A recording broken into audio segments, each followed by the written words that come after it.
കഴിഞ്ഞ 4 പതിറ്റാണ്ടായി മലയാള സിനിമയിൽ തിളങ്ങി നിൽക്കുകയാണ് മമ്മൂട്ടി.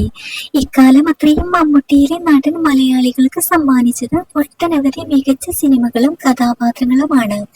സമീപകാലത്ത് ഏറെ വ്യത്യസ്തമായ മറ്റൊരു താരവും ചെയ്യാത്ത കഥാപാത്രങ്ങളുമായാണ് ആരാധകർക്കും സിനിമാസ്വാദകർക്കും മുന്നിൽ മമ്മൂട്ടി എത്തിയിരിക്കുന്നത്. അക്കൂട്ടത്തിലെ ഏറ്റവും ഒടുവിലെ ഉദാഹരണമാണ് കളങ്കാവൽ. വിനായകൻ നായകനും മമ്മൂട്ടി പ്രതിനായകനുമായി എത്തിയ കളങ്കാവൽ തിയേറ്ററുകളിൽ മുന്നേറുന്ന ഈ വേളയിൽ ചിത്രം ഇതുവരെ നേടിയ കളക്ഷൻ വിവരങ്ങൾ പുറത്തു വന്നിരിക്കുകയാണ്. ഡിസംബർ 5-നായിരുന്നു കളങ്കാവൽ റിലീസ് ചെയ്തത്. ഒടുവിൽ 4-ാം ദിനം 50 കോടി ക്ലബിലും സിനിമ എത്തി.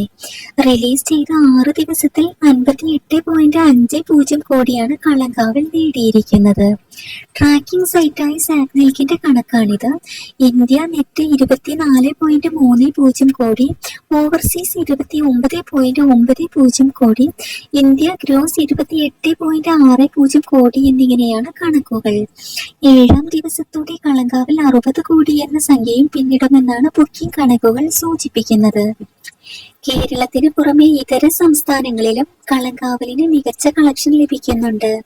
6 ദിവസം കൊണ്ട് 23.6 കോടി രൂപയാണ് കേരളത്തിൽ നിന്നും കളങ്കാവൽ നേടിയത്.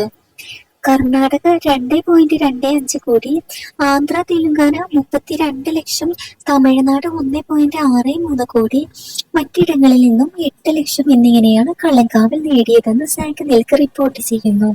15.65 കോടിയായിരുന്നു ആദ്യ ദിനം കളങ്കാവൽ ആഗോളതലത്തിൽ നേടിയത്.